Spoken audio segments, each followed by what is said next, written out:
இவங்க 2 பேரு கூடயும் பேசினது என் தப்பு தான். பேசாம நைட் ஆன உடனே நான் போய் படுத்து தூங்கியிருந்தா இவ்வளோ பிரச்சனை வந்திருக்கவே வந்திருக்காது. சாரி மக்களே அப்படிங்கிற மாரி வந்து கமருதீன் வந்து பார்த்திங்கன்னா, இப்போ புலம்பி தள்ளினத வந்து பார்க்க முடிஞ்சுது.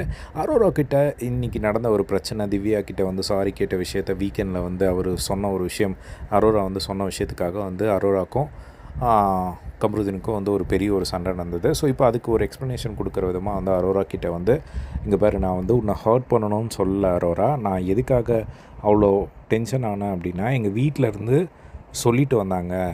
அதாவது கமருதீன் நீ வந்து திவ்யா கிட்ட ஏன் சண்டை போடுற அப்படின்னு சொல்லிட்டு போனாங்க. ஸோ எங்கள் வீட்டிலேருந்து சொல்கிறாங்க, எங்கள் அக்கா பார்ப்பாங்கல்ல. ஸோ நான் வந்து திருந்திட்டேன் அப்படின்னா எங்கள் அக்கா சந்தோஷப்படுவாங்கல்ல. அதனால தான் வந்து எனக்குள்ள ஒரு மாற்றம் வந்தது. நான் அவங்க கூட 1 இயர் கிட்ட வந்து ஒர்க் பண்ணியிருக்கேன். ஸோ அதனால் நான் போய் ஜென்யூனாக வந்து அவங்கக்கிட்ட சாரி கேட்டேன். அப்படி சாரி கேட்ட ஒரு விஷயத்த நீ வீக்கெண்டில் எடுத்துகிட்டு வந்து சொல்லும்போது எனக்கு ஒரு துரோகம் மாதிரி இருந்தது.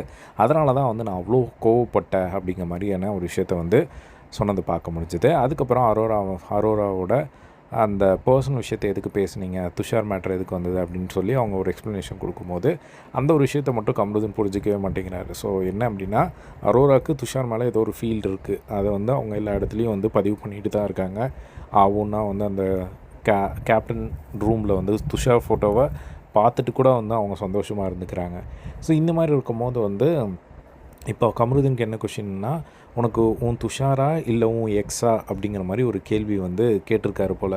அதுக்கு வந்து அரோராவோட ரெஸ்பான்ஸ் என்ன அப்படின்னா, நான் துஷார் கூட தான் பழகவே இல்லையே அப்படிங்கிற மாதிரியே ஏதோ வந்து சொல்லியிருப்பாங்க போல். இப்போ அந்த ஒரு விஷயத்தை வந்து எடுத்துகிட்டு வந்து, இப்போ துஷாரை வந்து நீ லவ்வே பண்ணலன்னு தானே என்கிட்ட சொன்னேன்.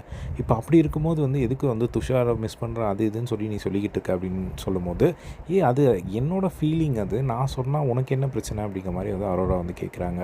இப்போது அரோரா வந்து சொல்கிறாங்க, எனக்கு இப்போ கூட வந்து எனக்கு தெரியாது துஷார் வந்து திரும்பவும் வந்து என்கிட்ட பேசுவானா, இல்லை வெளியே போயிட்டு டிஸ்ட்ராக்ட் ஆகிட்டானா அப்படிங்கிறதெல்லாம் எனக்கு தெரியாது, பயமாக இருக்குது.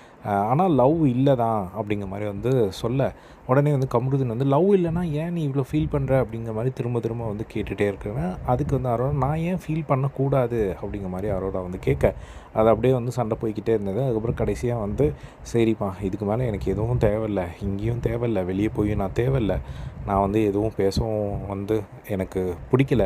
நான் வந்து நைட் ஆனால் தூங்கணும் அப்படிங்கிறது மட்டும் நான் புரிஞ்சுக்கிட்டேன். இங்கே வந்து உங்ககிட்ட பேசி, வெளியே போய் இன்னொருத்திக்கிட்ட வந்து பேசி அதெல்லாம் வந்து தேவையே இல்லை எனக்கு.